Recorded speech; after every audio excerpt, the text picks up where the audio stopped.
Here we window in the wing. Hey guys, what's up here? I've grown up in the world of resin and hardboards, not in the world of fabrics. And with the wing coming along, there is so much interesting stuff now that I can learn and how about wings, etc., how they're built, how they have to be fixed, etc. And I have a professional here, and her name is Annette. Hi Annette. How's it going? Annette is Mauis specialist wing fixer. And windsurf sails and windsurf and sails and kites. And how about we learn a little bit today on a little bit more about fixing wings, what goes into it, and actually see the interior of a wing, because I've never seen one. So let's have a look at that. So Annette, first and foremost, what is the things that are breaking the most? What is did you see mostly that you have to fix? Well, many times it happens that the foil falls over in the water and sticks out, and then it punctures right through this thin material, which we are called a ripstop, canopy, nylon. And then I fix that, which is simple. But also it happens a lot that through this pressure, 7 psi is in there, right? It pops open, and on the inside is this bladder, and that popped open. Okay. Oh wow! So here we have this bladder. Okay, that's interesting. So that is actually just like a regular kind of a thin plastic bag, and those things have the tendency to rip a lot. And then, but here in this case, looks like the entire outer skin also broke. Does that happen? That happens, huh? Yes. So the whole thing, the seam. And then I just open up the seam, which there is a seam along the strut here. Yeah. Okay. The leading edge. And then I open it up and patch it and put it back together. Gotcha. Yeah. Gotcha. And then what I see a lot, and that's in my wing, by the way, I have to add here real quick, and that is really nifty here with her sunken in workstation on the floor. I find it actually really cool. Yeah, good idea to sit down. I got the sewing machine right here and all of that.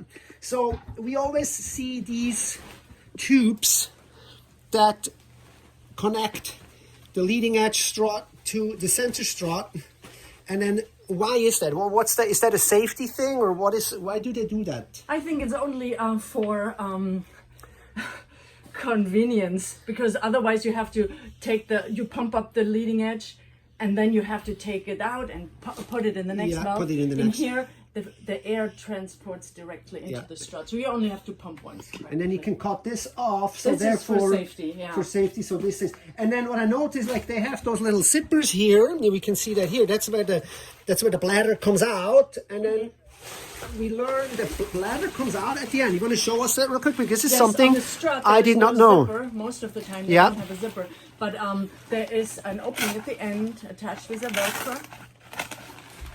Yeah. Oh, and then you just pull that out. And that's where the bladder goes in and out on the strut. And it also, they have it also here on the leading edge. There is the same opening, just to help you get it in straight, because if you put it in, it often twists. And then if you pump it up and it's twisted, there's a good chance it will pop. So then you're out $100. Interesting. So this is how. Okay. It helps you. It needs to come in straight. A lot of new things. We're learning here. I use a here. long ruler to put it in. I was just going to ask, is like, do you ever have, like, when the string comes out of your pants and you're going to have to feed it all the way back in, and how tedious and annoying that is? That kind of reminds me of that. So there's a technique on how you properly you make sure properly it's put that bladder back in. Flat if you want to put your bladder in. It cannot be laying like this. It needs to lay very flat. And then you push this thing in, so it doesn't get twisted. And then when you pump it up, you pump it up very careful. And if you see a twist, stop pumping and take it back out. Okay, so as the air goes in, the wing kind of works its way in, and then you can pull it from the back, I assume, a little bit. Well, very interesting. A little bit about you, Annette. For how many years have you done this?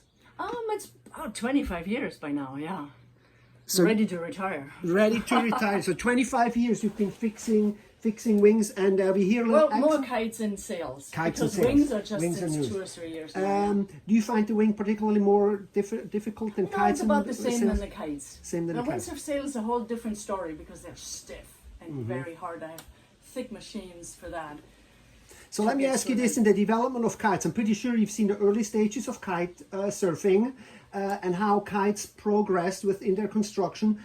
Are the wings already kind of like at the top quality where they can get, or do you see like the manufacturers have a lot of room for improvement and you feel like certain things can be done better than others? Well, yeah, at the first year there was a lot of explosions like this. And a lot of handles were ripping out, and it was just so new, they didn't know how much they have to reinforce the handles. So, but they all got already better. They're making all the stripes and they make all reinforcements so the handles last better.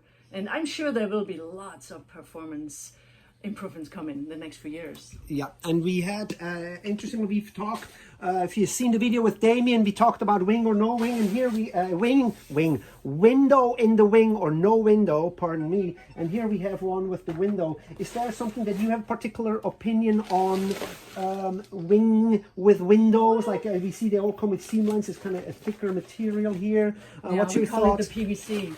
Yeah, some people like the windows and some hate it. So I'm not sure. This one has one. There's a lot of wings which don't have windows.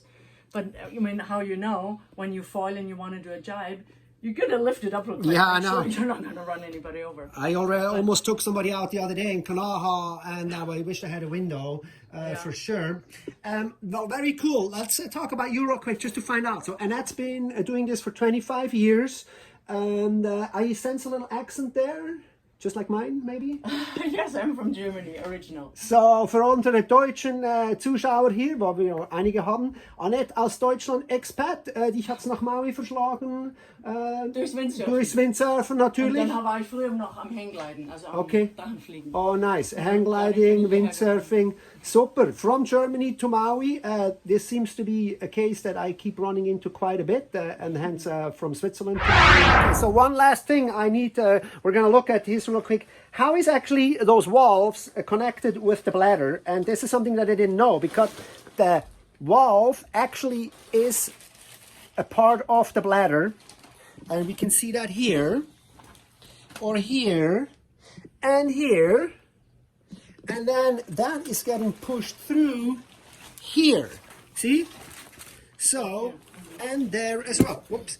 And this is actually something that I did not know, because from the outside it sure looks like the valve is actually part of the wing itself. And I'm like, how are they doing this with the bladder? How is it done? And sure enough, we've gotten so many questions answered today. This is really interesting, really cool. And evidently, if you have one wing, you need the specific bladder for that wing. There is not a unifying or a one-size-fits-all kind of bladder. You have to have the bladder for the wing. And then you said they're hard to get, or can you just order them? Or do you have them in stock, or where do you get those bladders? Well, most of the time I go to Airtime Kite here in America. Yeah. I don't know in Europe. Yeah. But I would go to the website of that specific wing and find out where they tell us to order it. And now those wings are not particularly cheap. So let's find out, how much is a bladder? It was $100. $100. Yeah. Okay. Okay. So that's just interesting. So let's say an $800 wing, you have a $100 bladder and a $700 construction here. Evidently. If you only have a small hole, just a small tear, there is a tape you can tape it. Okay. You can patch it up. Okay. Look at this. This is kind of cool, like the down sunken thing. Okay. So then you have a tear aid here. Where is it? The front side. Yeah. This is the front side. Gotcha. All right. That works pretty good to tape it. Okay. Well, I hope we were able to cover everything here for you guys and learn a whole lot. This is something that you don't see unless you work in the industry, and I'm really glad I met Annette. So thanks again, and good luck and best wishes with your business. Thank you. Cheers.